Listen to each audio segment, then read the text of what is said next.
सगळ्यात important tip, आपण पहिल्यांदा जिम लावतो आणि मग म्हणतो डाएट करू.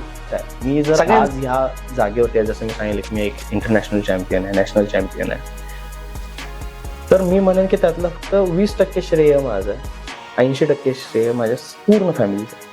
तो मी आता माझ्याकडे घरात डिस्ट्रिक्ट लेवलपासून, तालुकापासून डिस्ट्रिक्ट, डिस्ट्रिक्टपासून स्टेट, स्टेटपासून नॅशनल, नॅशनलपासून इंटरनॅशनल, साऊथ एशियातनं एशिया, या सगळ्या ट्रॉफी आहेत. फक्त एका ट्रॉफीची गरज आहे मला, ती आहे मिस्टर वर्ल्ड, आणि मी यावर्षी ती घेऊन येणार.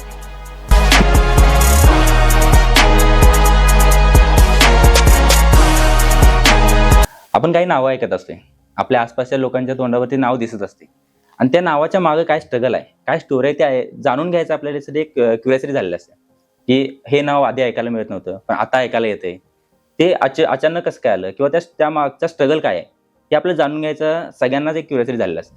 आणि आजची जी स्टोरी आहे तशीच आहे. एक युवराज पासून युवराज ॲस्थेटिक हा जो स्ट्रगल आहे ना, या स्ट्रगलच्या मागे जी स्टोरी आहे ती आपल्याला आज बघायची आहे. आज आपले गेस्ट आहेत युवराज सर. नमस्कार सर. नमस्कार. आता सध्या फिटनेस सगळ्यात इम्पॉर्टंट झालाय.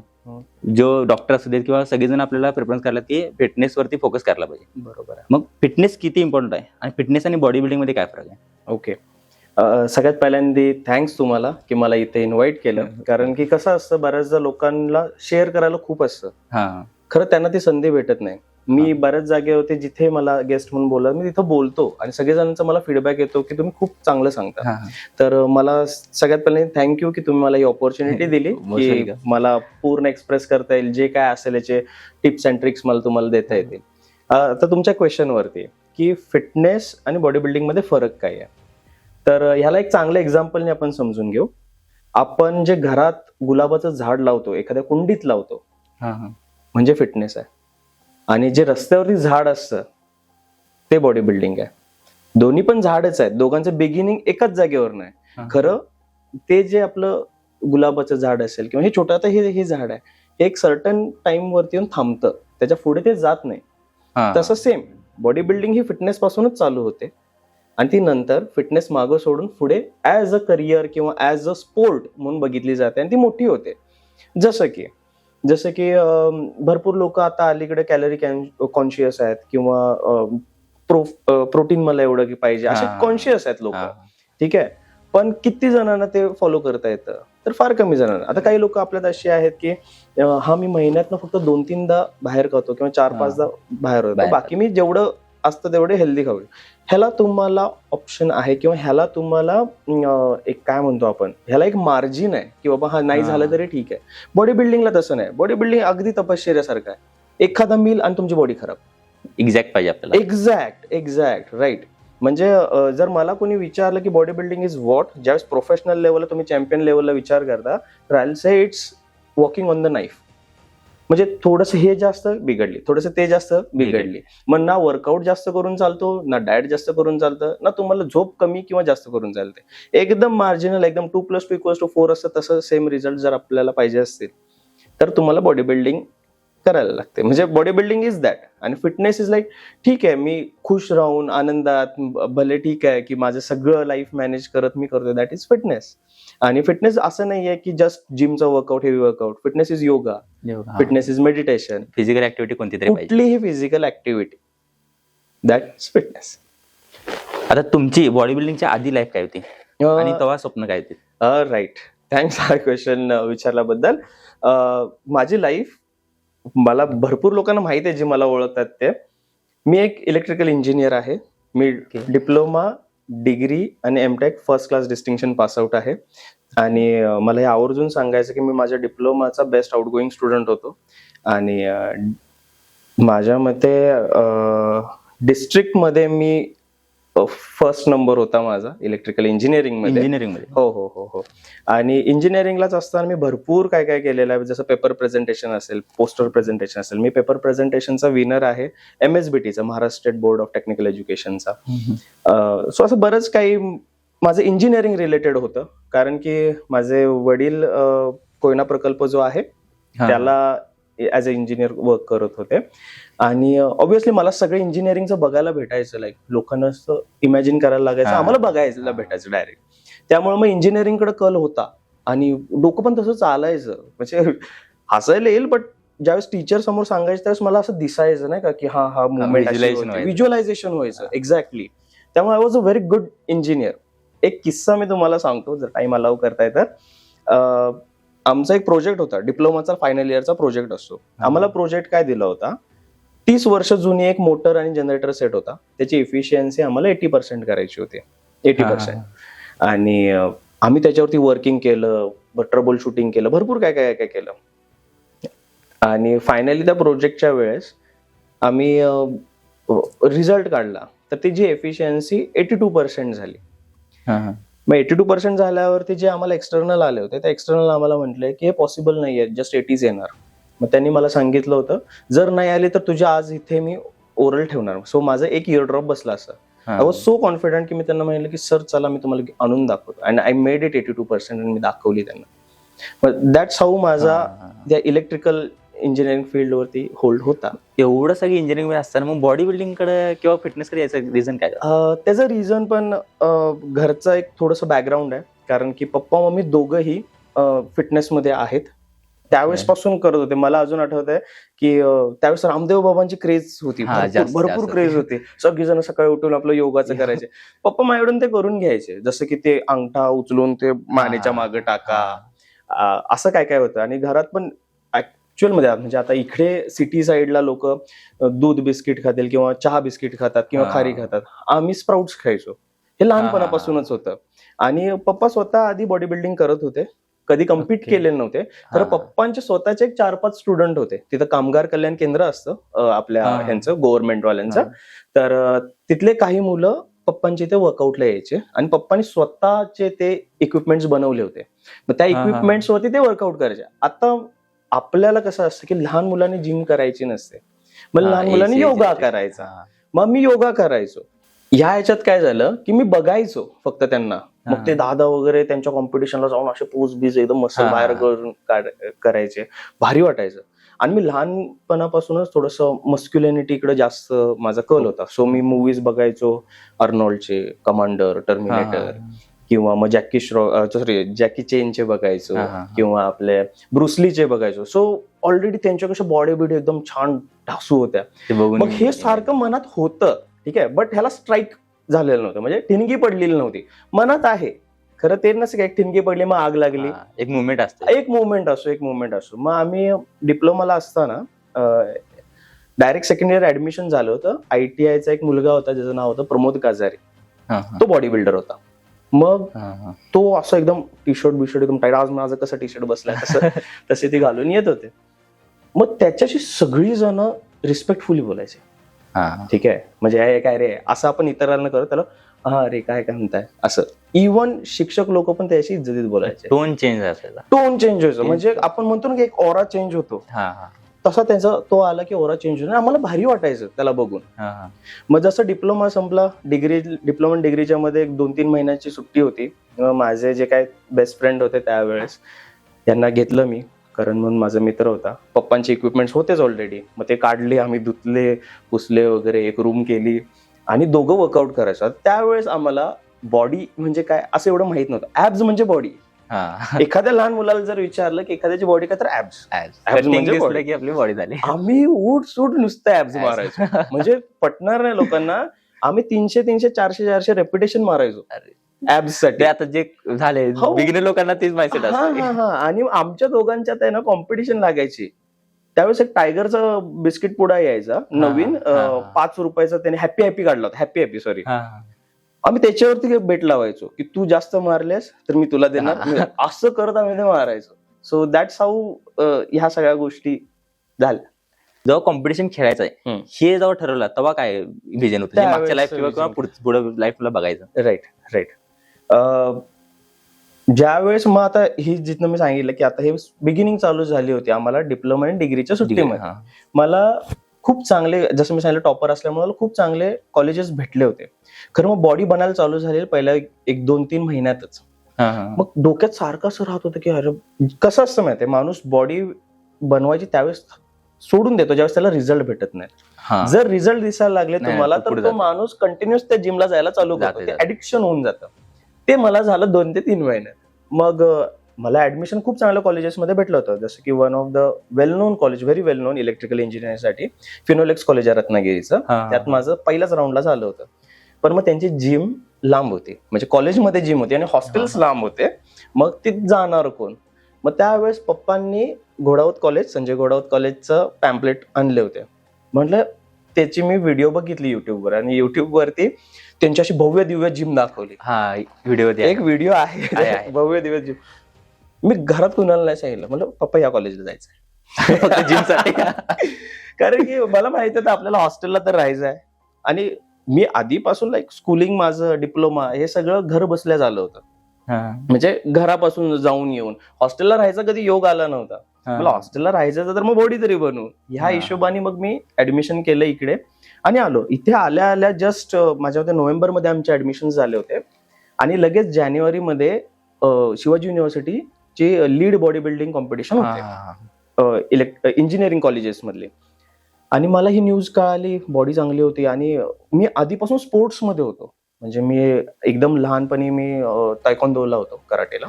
त्याच्यानंतर मी स्पोर्ट चेंज केला, मी कबड्डीत होतो. कबड्डी नंतर मी खो खोत गेलो, खो खोतनं व्हॉलीबॉल मध्ये गेलो, आणि म्हणजे सगळे स्पोर्ट्सचं बॅकग्राऊंड होतं माझं. आणि स्टेट लेवल पर्यंत. असं नाही की अर्ध्यात सोडून दिलं की जस्ट टाइमपास म्हणून खेळ, असं नाही. जे काही पोहोचलं ते प्रॉपर कॉम्पिटिशन जिंकून वगैरे आलो. तेव्हा बॉडी चांगली होती माझी, आणि त्यात ऍप झाले होते आता. मग आमच्या जिमच्या सरांनी, सचिन बागडी सर इथे रुकडीचे आहेत ते, त्यांनी बॉडी बघितली. ते म्हणलं अरे भारी बॉडी आहे तुझी, म्हणले तुला कॉम्पिटिशनला खेळवतो. म्हटलं चालेल. आता आम्हाला काही माहिती नाही कसे कॉम्पिटिशन काय लागणार. मग युट्यूब वगैरे बघून चालू केलं. पहिलीच कॉम्पिटिशन झाली माझी, पहिली competition lead body building competition. पहिल्या कॉम्पिटिशन मध्ये गोल्ड मेडल.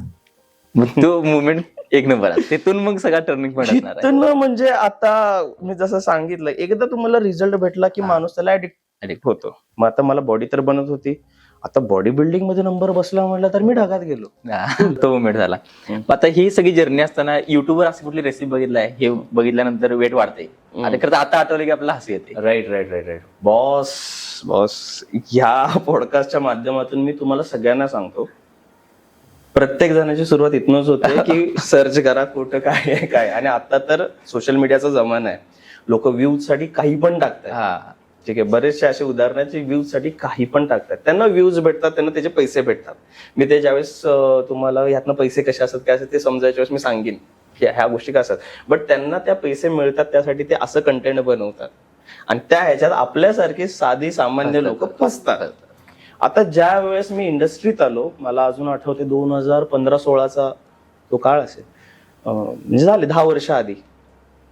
तर त्यावेळेस भरपूर सगळे युट्यूबर्स, आता मोठमोठी नावं आता युट्यूबर मध्ये रोहित खत्री असेल, किंवा हे लोक काय 2 रुपये में बनाव प्री वर्कआउट, 5 रुपये में बनाव प्री वर्कआउट. आज एकतर आपली सिच्युएशन ती असते बॉस की हा माझ्याकडे 5,000 रुपयात मी पैसे किती वाजतील.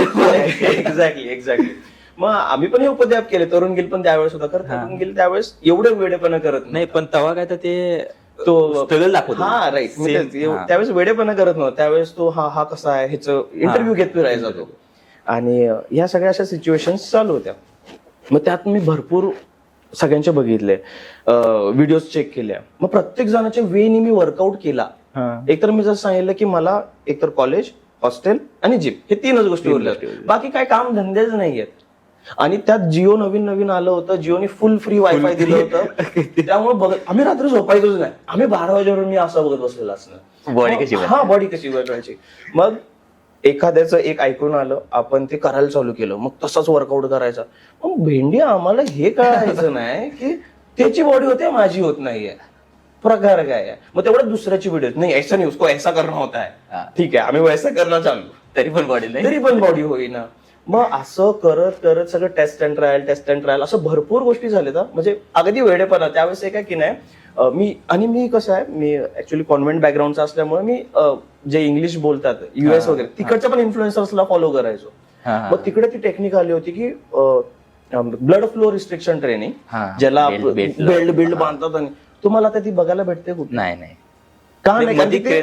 ते क्रेज होती त्यावेळेस, आम्ही ते करून बघितलंय. म्हणजे अशा बऱ्याचशा गोष्टी केल्यात. आणि आधी जसं होतं ना की बॉडी बिल्डिंग जर तुम्हाला करायची आहे तर तुम्हाला उकडलेलंच खायचं, सॉल्ट खायचं नाहीये, ह्या गोष्टी होत्या. तर आम्ही पण ते करायचो आणि चिकन जातं. मला एकदा फिश वरती कन्वर्ट केलं होतं, म्हणजे असंच डोक्यात आलं माझ्या की फिश खाऊन बघूया आपण, आणि बांगडा मासा मी आणला. आणि जे लोक फिश खातात त्यांना माहिती आहे की बांगड्याला एक वेगळी चव असते, बांगड्याला एक वेगळी चव असते, ते बाकीच्या माशांसारखा असा सॉफ्ट नसतो. तो घेतला मी, तो खाल्ला, उकडला आणि पहिल्याच खाल्ला आणि पळत गेलो आणि उलटी करून आलो. या लेवलला म्हणजे असे काही एक्सपेरिमेंट आम्ही केलेले आहेत. असं करत करत इथे आलोय.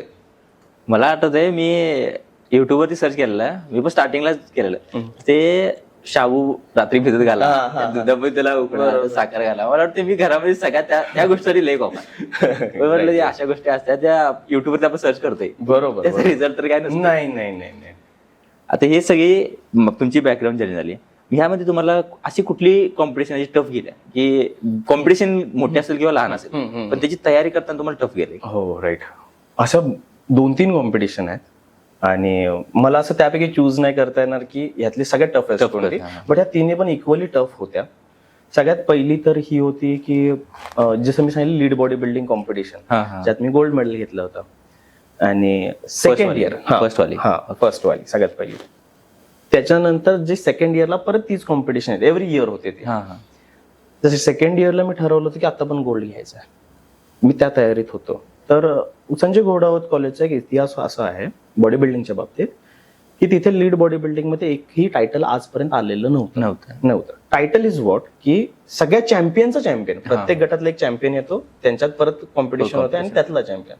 सो आमच्याकडे गोल्ड मेडल्स होते, आमच्याकडे हे नव्हतं, टायटल नव्हतं चॅम्पियन ऑफ चॅम्पियन. सो आमच्या सरांचं असं की नाही आपल्याला आणायचं, जो आणेल त्याचं लाईफ म्हणजे हिस्ट्रीत नाव घेतलं जाईल असं.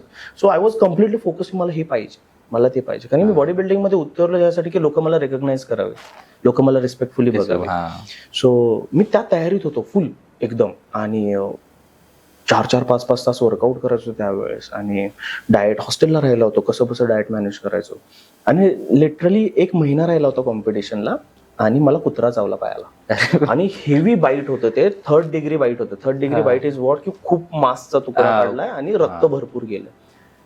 मला सुधारायचं बंद झालं होतं आणि मला लगेच कॉलेजच्या स्टाफनी उचललं, गाडीत ठेवलं आणि हॉस्पिटलला घेऊन गेले, ऍडमिट केले. तुम्हाला पटणार नाही, मला 21 इंजेक्शन पडले होते. आणि त्यात मी ती ही नाही पकडलेली जी वाऊंडच्या शेजारी देतात, ती नाही पकडलेली. त्याच्यानंतर मला कोर्स दिला होता, 1 दिवस आडला, मग एक इकडे द्यायचे, एक इकडे द्यायचे, ते कंटिन्यू चालू होतं. आणि सिव्हिअर बाईट मला लेगला एवढा होता की असा पाय ठेवला की रक्त यायचं त्या वूंड मधनं. मग मला ते म्हटले की तुम्हाला वर्कआउट करून चालणार नाही, तुम्ही बेड रेस्ट घ्यायची. कॉम्पिटिशन आले, 1 महिना आधी मी ह्या गोष्टी करूच शकत नव्हतो. मला सुधारायचं पण, मी तुम्हाला पटणार नाही, मी पायाला पिशवी बांधायचो आणि मी वर्कआउटला जायचो आणि येऊन ते रक्ताचं होतायचो मी पिशवीतलं. मग ते वर्कआउट करताना काय दुखायचं, कोण मला काय बोलणार आहे, येडा आहे म्हणून समजत होते. केलंय मी हे. आणि माझ्याकडे अजून त्यावेळेचे पण काही फोटोज असतील, पण ते ब्लड असल्यामुळे मी दाखवणार नाही. पण हे केलंय मी त्यावेळेस. आणि मी I was suppose to compete into 60 kg category. 60 kg माझं 6 kg वेट लॉस झालं होतं. मी 54 लावलो, मी परत 55 kg खेळलो पुन्हा एकदा आणि मी पुन्हा एकदा गोल्ड मेडल घेतलं. एवढं झाल्यानंतर गोल्ड झाला. मी पुन्हा एकदा गोल्ड मेडल घेतलं. So that was very horrific. म्हणजे मला आता पण मी विचार केला तर मला असं वाटतं मी कसं काय केलेलं त्यावेळेस. पण जे म्हणतात ना की जर तुमचं माइंड स्ट्रॉंग असेल तर तुमची बॉडी काही पाहिजे ते अचीव करते. म्हणजे पहिला फोकस आपल्या माइंडवरतीच पाहिजे. माइंडनं जर एकदा ठरवलं तर पूर्ण बॉडी साथ देते. राईट. माइंडच हरलं असेल तर मग पूर्ण संपला. So that was one of the he toughest competition. आत्ताची पण मिस्टर वर्ल्ड जी होती ती पण तशीच होती की मी प्रेपसाठी खूप मोठा असा काळ ठरवलं. म्हणजे आमचं ठरलेलं असं ना प्रोफेशनलिझम मध्ये की 4 months आम्ही ही फेज फॉलो करणार, 2 months ही फेज. मग त्या ह्याच्यात काही पर्सनल इश्यूजमुळे मला त्या तिकडे लक्ष देता आलं. शेवटला 1 महिना राहिला होता आणि मी 1 महिन्यात ती बॉडी बदलली. म्हणजे मला मसाज जे लागतो बॉडी बिल्डिंग मध्ये, स्पोर्ट्स मध्ये मसाज लागतो तुमचे मसल रिलॅक्स करायला, तर मला माझे पप्पा करतात. कारण की मी जसं सांगितलं त्यांचं बॉडी बिल्डिंग बॅकग्राऊंड असल्यामुळे ते करतात. म्हणजे लिटरली त्यांचंही वाक्य होतं, दादा काय आहे 1 महिन्यात येईल खाली? मला पप्पा येणार. पहिली कॉम्पिटिशन कुठली मोठी इंटरनॅशनल लेवलची कुठली जिंकलाय किंवा नॅशनल लेवलची? हे आपलं इतर युनिव्हर्सिटी लेवलचे झाले पूर्ण. आणि याच्यानंतर आता मोठी main physics, main category main physics. बरोबर. त्यामध्ये कोणती पहिला जिंकला? माझी जर्नी मी तुम्हाला सांगतो, त्याच्यात पण एक छोटासा किस्सा आहे. मी जर सांगितलं की पहिल्या कॉम्पिटिशनला गोल्ड मेडल, दुसरी कॉम्पिटिशन आपल्याच इचलकरंजीत झाली होती, ज्युनियर कोल्हापूर श्री, त्याला पण गोल्ड मेडल. मला त्या चौकचं नाव विसरलो मी, बट इथे एक चौक आहे तिथे झाली होती. इथे एक मोठं ग्राउंड आहे, त्या ग्राउंडच्या मागच्या बाजूला होती. एक तर आवळी मैदान असेल ना? हा, आवळी मैदान, त्याच्या मागच्या साईडला झाली होती. पहिली कॉम्पिटिशन गोल्ड, दुसरी कॉम्पिटिशन गोल्ड, तिसऱ्या कॉम्पिटिशनला माझा नंबरच गेला, नंबर नाही बसला. त्याला पण कॉन्ट्रोवर्सी अशी झाली होती की मला त्यावेळेस फेडरेशन काय असतात कसं असतं काही माहित नव्हतं, आपलं बिगिनिंग आहे. तर त्यावेळेस त्यांनी 5th प्लेस अनाऊन्स केली, 4th प्लेस अनाऊन्स केली, 3rd प्लेस अनाऊन्स केली. आता फर्स्ट आणि सेकंड द्यायची होती. 2 मेंबरचे आम्ही फक्त उरले, टॉप 5 निघाले होते, टॉप 5 मध्ये मी होतो. तर सेकंड प्लेस दिली त्यांनी, मी खुश. आमची पोरं सगळी कॉलेजची दंगा करायला, हे भाऊ जिंकला, भाऊ जिंकला, भाऊ जिंकला. काय झालं काय माहिती, खालनं त्या माणसाने मला बघितलं, जे जजिंग पॅनल मध्ये होते, मला डायरेक्टली 4थ्या प्लेसला टाकले, 4थ्या वाल्याला 1 नंबरला दिले. डोळ्यात पाणी आलं, माझ्या डोळ्यात पाणी आलं. नाही इथं थोडंसं करेक्शन आहे म्हटले, जो 4था आहे त्याला पहिला केला आणि मला 4th प्लेस दिली. मला डोळ्यात पाणी आलं. आणि मी जसं सांगितलं की आय वॉज चेझिंग ग्रेटनेस, रिस्पेक्ट, आणि मी मिळवलं होतं पहिल्या 2 कॉम्पिटिशन. तिसऱ्या ह्याच्यात मला डायरेक्ट इथं आपटलं, आणि ते गरजेचं होतं माझ्यासाठी. मी 2017ला पहिला महाराष्ट्र श्री झालो मेन्स फिजिक मध्ये, सांगलीला झाली होती कॉम्पिटिशन. त्याच वर्षी मी इंडियाला 6th प्लेसला गेलो, आणि त्यावेळेस माझं एज होतं 20 की 21 काहीतरी, 20 असेल, 19 की 20. त्यामुळे मी त्यावेळेस मिस्टर इंडियाच्या स्टेज होती. I was the youngest player to compete on mister India, आणि ज्याचं प्लेस 6th बसली होती. मग ती माझी पहिली मिस्टर इंडिया चॅम्पियनशिप, मोठी अचिव्हमेंट होती. कमी वयात मोठी अचिव्हमेंट. आणि ही झाली होती गुवाहाटीला झाली होती. मी आणि माझी मोठी बहीण आम्ही गेलो होतो त्या कॉम्पिटिशनसाठी, बट नंबर आला नव्हता. 6th प्लेस स्टील आपल्यासाठी ते मोठं असलं तरी तुम्ही ऍक्च्युअल ऑन पेपर झालाय का, तर नाही. बट देन मी परत महाराष्ट्र श्रीला ट्राय केलं, मी महाराष्ट्र श्री झालो. महाराष्ट्र श्री होऊन मी इंडियाला गोल्ड घेतलं. तर मी आता इंडियाला 3 टाइम मेडलिस्ट आहे. आणि माझी सगळ्यात पहिली इंटरनॅशनल कॉम्पिटिशन वॉज 2022 ची मिस्टर एशिया चॅम्पियनशिप. त्याच्यात आपल्याला सिल्वर प्लेस. ही पण एक मोठी अचिव्हमेंट आहे. आणि त्याच्यानंतर मग नेक्स्ट इयर परत मग मी साऊथ एशियाला पण मेडल घेतलं. आणि मी आता नुकताच वर्ल्डला जाऊन आलेलो आहे 2 महिन्याआधी. मग वर्ल्डला पण आपल्या 6th प्लेस बसली. अँड काही असतात गोष्टी ह्याच्यात, आपल्याला वाटतं आपला नंबर बसावं, बट काही डिस्कशन्स होतात, रियालिटी त्या आपल्या ह्याच्यात नाही. सो मी आता माझ्याकडे घरात डिस्ट्रिक्ट लेवल पासून, तालुकापासून डिस्ट्रिक्ट पासून स्टेट पासून नॅशनल पासून इंटरनॅशनल, साऊथ एशियातनं एशिया, या सगळ्या ट्रॉफी आहेत. फक्त एका ट्रॉफीची गरज आहे मला, ती आहे मिस्टर वर्ल्ड. आणि मी यावर्षी ती घेऊन येणार. नाही, ते घेऊन यावं अशी इच्छा नाही. आपण तुमची जर्नी बघायला आपण पहिल्यापासून. आता हे असं कॉम्पिटिशन खेळताना का नाही, तुम्हाला घरच्यांचा सपोर्ट कसा मिळाला, म्हणजे मनी कडून, म्हणजे घरच्यांनी तुम्हाला सपोर्ट केला की स्वतः कमवून कॉम्पिटिशन खेळायला पाहिजे असं? राईट, बरोबर आहे. मी तुम्हाला सांगतो की फिटनेस पर्यंत फॅमिली अलाव करतात, फिटनेस पर्यंत. But when it comes to body building, भरपूर फॅमिलीज बॅकआउट करतात. काय गरज आहे काय त्याच्यात, अरे आपल्या इकडं तर ती म्हण आहे नाही का, घरचं खाऊन दुसऱ्याचं वजन उचलायला नाही, असं काय कॉमन झालंय. या टाईप मध्ये बऱ्याचशा फॅमिली, माझे वडीलच मला मसाज करतात. माझं लग्न झालंय, बट त्याच्या आधी पण माझी मम्मी A to Z माझा डाएट करत होती. म्हणजे घरात एक वेगळं जेवण बनायचं, माझ्यासाठी एक वेगळं जेवण बनायचं. म्हणजे घरी जरी पुरणपोळ्या केलेल्या असल्या तर मम्मी आमची पुरणपोळ्या करायची, आणि माझ्यासाठीचं चिकन वेगळं बनवून सेपरेटली असायचं. इथपासून माझा फॅमिलीचा सपोर्ट आहे. आता वाईफ आहेत माझे, तर वाईफ ह्या सगळ्या गोष्टी बघते, म्हणजे टोटल फॅमिलीच बघते. खरं तिच्याकडे मोस्ट आता किचनचा पार्ट तिच्याकडे आहे. प्लस संध्याकाळी कुठं काय हे दुखतंय ते दुखतंय, तर ते दाबणं म्हणा, चोळणं म्हणा, हे आहे. आणि आता फॅमिली टोटली बॉडी बिल्डिंग मध्ये एवढी गेलेली आहे की ज्यावेळेस माझी कॉम्पिटिशन सगळे लाईव्ह बघायला बसतात. ह्यांनी पोज अशी का लावली, असं नाही लावायला पाहिजे. मी आलो की मला शिव्या पडतात, तू असं की केलं जातं, असं नाही करायला पाहिजे होतं. म्हणजे एवढा सपोर्ट भेटला. आणि ते भेटण्यामागचं एकमेव कारण हे पण आहे की मी त्यांना त्याचा आउटकम दिलाय. मी जर टाइमपास करत असतो तर माझ्या आज वडिलांनी एवढा मला सपोर्ट केला नसता. नाही, जिद्द ठेवून केलं तर सपोर्ट भेटणार आहे. हा, म्हणजे बऱ्याचदा मुलांना असं वाटतं की माझ्या घरचे मला सपोर्ट करत नाही. तुम्ही त्यांना रिझन द्या तुम्हाला सपोर्ट करायचं, दे विल सपोर्ट यू. तुमचेच आई वडील आहे, तुमचीच फॅमिली आहे. युवराज आणि युवराज ॲस्थेटिक या 2 पर्सनमध्ये काय फरक आहे? आपण जे स्ट्रगल बघायला आहे किंवा कॉम्पिटिशन जे बघायला आहे ते युवराज ॲस्थेटिकने खेळत किंवा सोशल मीडियावरून जे बघतोय ते युवराज ॲस्थेटिकला बघतोय. बरोबर. युवराजला आपण कुठं बघत नाही. तर त्या 2 पर्सनमध्ये काय फरक आहे? राईट, यात खूप डिफरन्स आहे. When we talk about Yuvraj Aesthetic बद्दल बोलताना, Yuvraj Aesthetic is a champ. Yuvraj Aesthetic is a discipline person. Yuvraj Aesthetic is a person who does what he says. मी बोललोय तर मी करून दाखवणार. Yuvraj Aesthetic is a person who likes to explore. फिरायला आवडतं, नवीन नवीन जागाबद्दल नवीन नवीन शिकायला आवडतं. That is Yuvraj aesthetic.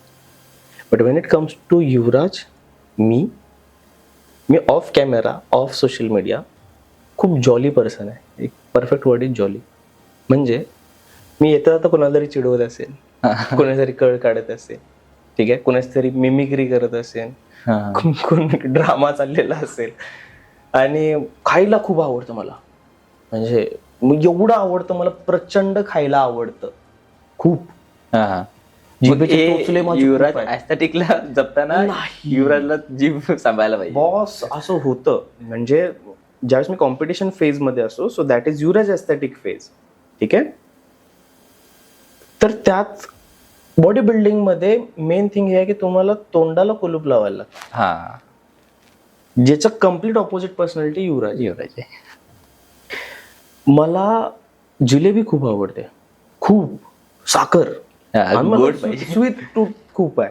म्हणजे मी रात्री, आता मी ऑफ सीझन मध्ये आहे, तर मी रात्री कधी आईस्क्रीम न खाल्ल्याशिवाय झोपलोय असं मला आठवत नाही. रोज आईस्क्रीम खातोय मी. म्हणजे हे बोलू नये एखाद्या फिटनेस बघून तुम्हाला इफेक्ट पडणार आहे. हा, मला भरपूर लोक, म्हणजे हे असं मला सांभाळायला लागतं की नाही युवराज, डोंट डू दिस, पब्लिक आहे बघते किंवा टाकाय, तर ते वेगळा इम्पॅक्ट पडतो. लोकांना कसं वाटतं, मी आता या स्टेजला आलोय, मी सगळं मॅनेज केलंय, किंवा लोक मला हे बघत नाही की ह्यानी 8-9 महिने काही खाल्लेलं नाहीये, पण ते जर माझं एक खाणं, लोक हे खाऊन पण ऍब्स आहेत त्याचे, अरे ते ऍब्स आधी बनले, नंतर मी हे करतोय, असा प्रकार आहे. मग यातला एक गोष्ट अशी आहे की मी जर सांगितलं की मला प्रचंड हे आवडते, जिलेबी आवडते, तर मला आठवते अजून, मी जे तुम्हाला मिस्टर इंडिया सांगितली, त्या इंडिया नंतर मी एकट्याने 1.5 किलो जिलेबी खाल्ली होती. असा पर्सन आहे मी. ऑल इंडिया इंटर युनिव्हर्सिटीच्या चॅम्पियनशिपला गेलो होतो. ती एक one of the very tough competition होती माझ्या लाईफमध्ये. का? कारण की मला खेळायचं होतं 65 kg वेट क्लासला, जिथे मला माहित होतं की माझा नंबर फिक्स आहे, आणि माझं वेट 2 दिवस आधी 72 किलो होतं. सो आय लॉस, कॉम्पिटिशनच्या 2 दिवस आधी आय लॉस 7 kgs 2 दिवसात, जस्ट वेट बनवायला. आणि त्यासाठी मी कम्प्लीट उपाशी होतो, कम्प्लीट पाणी सोडलं होतं, काही गोष्टी अशा केल्या की अंगातलं पूर्ण पाणी ड्रेन आउट होईल, आणि जे खूप रिस्की असतं, कारण की तुमचे इलेक्ट्रोलाइट एकदा बॉडीतून बाहेर गेले, तुमचे हार्टबीट स्लो होते आणि एक सर्टन पॉईंटला ती थांबू शकते. एवढं ते रिस्क होतं, आणि ते मी केलं होतं. ती कॉम्पिटिशन झाल्यानंतर मी परत एकट्याने एक अख्खा एवढा 1-1.5 kgचा चीज केक खाल्ला होता. So that was Yuvraj aesthetic. आणि जे कंट्रोल करून खाली आलं दॅट वॉज युवराज ॲस्थेटिक, आणि जो रिटर्न आला आणि खाल्ला दॅट वॉज युवराज. असं. आणि म्हणजे मी एकदा जर युवराज ॲस्थेटिक फेज मध्ये गेलो, तुम्ही माझ्या समोर रोज जिलेबी खावा, मी बघणार पण नाही. आणि मी असं नाही, मला दाखवू नको, असं करू नको, असं नाही. कंट्रोल आहे मी माझं खातो, एवढं हाफ डिफरन्स आहे. आता जो प्रवास तुम्ही कम्प्लीट केलाय, तो प्रवास जर तुम्हाला समजा परत करायचा चान्स मिळाला किंवा परत करायचा मी समजलं, तर तुम्ही काय त्यासाठी रिॲक्शन काय? मला ते खूप जास्त आवडेल करायला, कारण की मी अजून त्याला बेटर वे मध्ये करता येईल मला. कारण की कसं असतं, आम्ही जरी 6-7 महिन्याची तयारी असेल, वर्षभराची तयारी असेल, ती आम्हाला हायलाइट करायला हार्डली 1 मिनिटाची पोझिंग मिळते. त्या 1 मिनिटाच्या पोझिंग मध्ये डिसाइडिंग फॅक्टर असतो की तुम्ही जिंकणार की नाही जिंकणार. जर मला तो परत चान्स मिळाला तर मी त्या संधीचं सोनं करून दाखवेन. जर तसं असेल तर मी 100 वेळा मी त्याच गोष्टी करायला तयार. मी 16 तासाचं 16 किलोमीटर 20 किलोमीटर चालायला तयार आहे, जर मला माहिती आहे की त्याचा आउटकम अजून बेटर येणार आहे तर. आणि आता पुढच्या लाईफसाठी काय प्लॅन्स आहेत? पुढच्या लाईफसाठी काय प्लॅन आहेत तर मी बऱ्याचदा, मी जसं सांगितलं की आमचे वडील गव्हर्नमेंट जॉबला होते, आणि आमचे टोटल फॅमिली बॅकग्राऊंड गव्हर्नमेंट जॉबचा आहे. सो मला पण सगळेजण वॉज गव्हर्नमेंटकडे जा, गव्हर्नमेंट जॉब कर, government job is secure and do this. So मी ह्या ट्रायमध्ये होतो, अजून पण एज बसतंय माझं आणि काय मे बी तिकडे जर चान्स भेटला तर आय कॅन गो देअर. आणि आता जर मी कुठल्या पोस्टसाठी जर जात असेल तर that's absolutely sports quota through मला अवेलेबल होते ती जागा. ह्याच्या व्यतिरिक्त माझं प्लॅनिंग असं आहे की to establish my own fitness पूर्ण फर्म. आता मी ऑलरेडी स्टार्ट केलेलं आहे with the name of fit engineer. Completely registered firm आहे. आपण ऑल ओव्हर वर्ल्डमध्ये मी ट्रेनिंग प्रोव्हाइड करतो ऑनलाईन. सो माझ्याकडे आत्ता लाईव्हला एक 57 क्लायंट्स आहेत. त्यापैकी 31 बॉडी बिल्डर्स आहेत, रेस्ट जनरल पब्लिक आहे. मग अगदी नेदरलँड्समध्ये, डेन्मार्कमध्ये, मेलबर्नमध्ये इकडे सगळीकडे माझे क्लायंट्स आहेत. आता फ्युचरसाठी प्लॅन हा आहे की हे प्रॉपरली स्केलअप करायचं, म्हणजे वाढवायचं आणि त्यात माझी डिपेंडन्सी थोडीशी कमी करायची. सो हा एक प्लॅन आहे लाईफसाठी की सेटल्ड व्हायचं. आणि जसं आता तुमचं पॉडकास्ट वगैरे बघून मला असं वाटतं मी पण हलकसं युट्यूबकडे यावं, कारण की मला भरपूर जणांनी मिसगाईड केलेलं आहे. आणि मी आता या जागेवरती, या पोझिशनवरती आहे की माझ्याकडे 10 वर्षाचा एक्सपिरियन्स आहे. So I know what works, what not works. आणि सायमल्टेनियसली मग आपले सर्टिफिकेशन झालेले 6 सर्टिफिकेट आहेत इंटरनॅशनल लेवलचे. American council on exercise, American council on sports medicine असे आहेत. सो एक कंटेंट क्रिएशनकडे पण गाडी जाऊ शकते की लोकांना गाईड करणे. बट हा बेस तर पक्का राहील की फिटनेसमध्ये आपल्याला राहायचं आहे.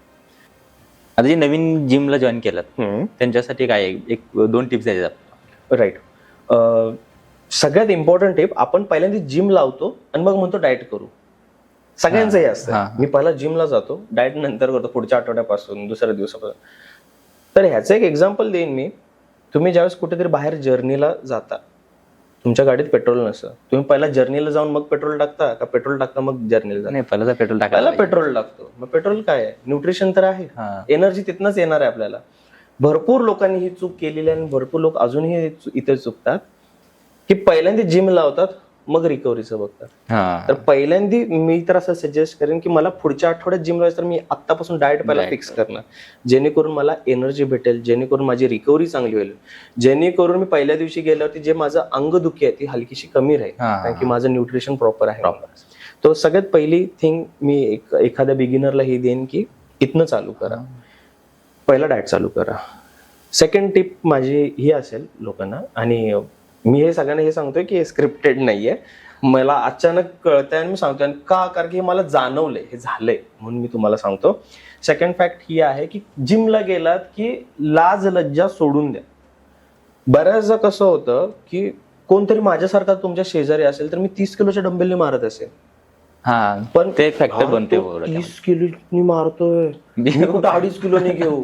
हे सोडून द्यायचं, हे सोडून द्यायचं, कारण की मी अजूनही मोकळ्या बारने पहिल्यांदा वॉर्मअप करतो आणि मग मी हेवी सेट्सकडे जातो.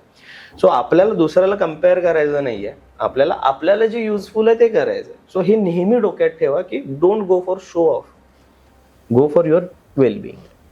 आता सप्लिमेंट मध्ये सगळ्यात टॉपला 2 सप्लिमेंट सांगा. 2 सप्लिमेंट माझ्यासाठी बजेट फ्रेंडली असतील, म्हणजे जर बजेट असेल तर आपण ते 2 सप्लिमेंट अलाउड करायचे. राईट. सप्लिमेंट्स मध्ये ऑल टाइम फेवरेट वे प्रोटीन. फर्स्ट आला वे प्रोटीन का ते सांगतो. मोस्ट इंडियन डाएट्स हे आता सगळीकडे पसरले की मोस्ट इंडियन डाएट हे प्रोटीन डेफिशियंट आहे. आपण प्रोटीन तेवढं खात नाही, अनलेस अँड अंटिल तुम्ही नॉनव्हेज खाणारे पर्सन असाल, ते पण रेग्युलर बेसवरती खाणारे असाल तर तुम्हाला ते भेटतं. Second I will choose is fish oil. लोकांना वाटलं असेल की मी क्रिएटिन बोलीन, तर नाही. क्रिएटिन माझ्या मनात तेच होतं. मला असं वाटतं क्रिएटिन खूप जास्त हाईप्ड आहे. फिश ऑइल एक स्टडी आपल्या इंडियात कंडक्ट झाला होता, दॅट वॉज डन बाय पिडियाट्रिक्स असोसिएशनने केला होता तो. तर त्याच्यात हे झालं की one of the total deficiencies मध्ये ओमेगा 3 ची डेफिशियन्सी, म्हणजे ओमेगा 3 आपल्या लोकांमध्ये खूप कमी आहे. आणि अमेरिकन काउन्सिल ऑफ पिडियाट्रिक्सनी तर त्यांच्या इथे कंपल्सरी केलेलं आहे की तुम्हाला 1.5 ग्रॅम ओमेगा 3 फॅटी ऍसिड घ्यायचे. Omega 3 fatty acid is fish oil. ठीक आहे. हा, जे लोक व्हेज असतील त्यांना फ्लॅक्सीड ऑइल घेऊ शकतात, फ्लॅक्सीड ऑइल घेऊ शकतात. खरं हे तुमच्या ब्रेनच्या फंक्शनिंगला हेल्प करतं. सगळ्यात मोठा तुम्हाला याचा बेनिफिट पडतो, दॅट इज तुमचं कोलेस्ट्रॉल कमी करतं. ते तुमचं बॅड कोलेस्ट्रॉल कमी झालं की तुमच्या हार्टची रिस्क कमी येते, तुमचे जॉईंट्स दुखायचे कमी येतात, इन्फ्लेमेशन कमी करतं. बॉडीत इन्फ्लेमेशन झालं की तुम्हाला अंगावरती रॅशेस येणे, चेहऱ्यावरती पिंपल्स येणे, ह्या सगळ्या गोष्टी आहेत. So it's must omega 3 fatty acid. Plus एक रिसर्च असं पण सांगतो की ते तुमच्या प्रोटीन ऑब्झर्वेशनला बेटर करते, बॉडीमध्ये observation. Yes. So these are the 2 supplements that I will choose any day, whey आणि फिश ऑइल. आता जी आपण जर्नी बघालोय ती जर्नी काय एका व्हिडिओमध्ये संपण्यासारखी नाही आहे. त्यांच्यासाठी आपण वर्कआउट शूटचा पण व्हिडिओ करायचा आहे. परत अजून काही टिप्स आहेत ते घेऊया. आता आपण यांची फक्त जर्नी बघितली आणि थोड्याफार टिप्स बघितल्यात. माझ्या मते मी अजून यांच्यासोबत आपण 2-3 व्हिडिओ ट्राय करूयात, ज्यामध्ये पूर्ण नॉलेज आपल्याला भेटेल. वर्कआउटचे सेक्शन घेऊयात, ज्यामध्ये तुम्हाला ऍक्च्युअलमध्ये कसा वर्कआउट करायचा आहे ते कळेल. आणि एवढा वेळ काढून आमच्यासाठी ब्रॉडकास्टला वेळ दिला त्यासाठी मी खरोखर सरांना धन्यवाद देणार आहे. आणि अशाच आपल्या नवीन नवीन व्हिडिओमध्ये आपण भेटत राहूया. मला असं वाटतं की हा व्हिडिओ ऑब्व्हियसली मी स्वतः तर कंटिन्युअसली बघत असेन. तुम्हाला जर या रिलेटेड काही डाऊट्स असेल about fitness, about body building, तर नक्की कमेंट करा. ठीक आहे. सो दॅट आम्ही ते पॉइंट्स रिकव्हर करू. मला तरी कळेल की काय जाणून घ्यायचं तुम्हाला, आणि मला आवडेल तुम्हाला डाऊट्स वगैरे आपण. Yes yes, thank you.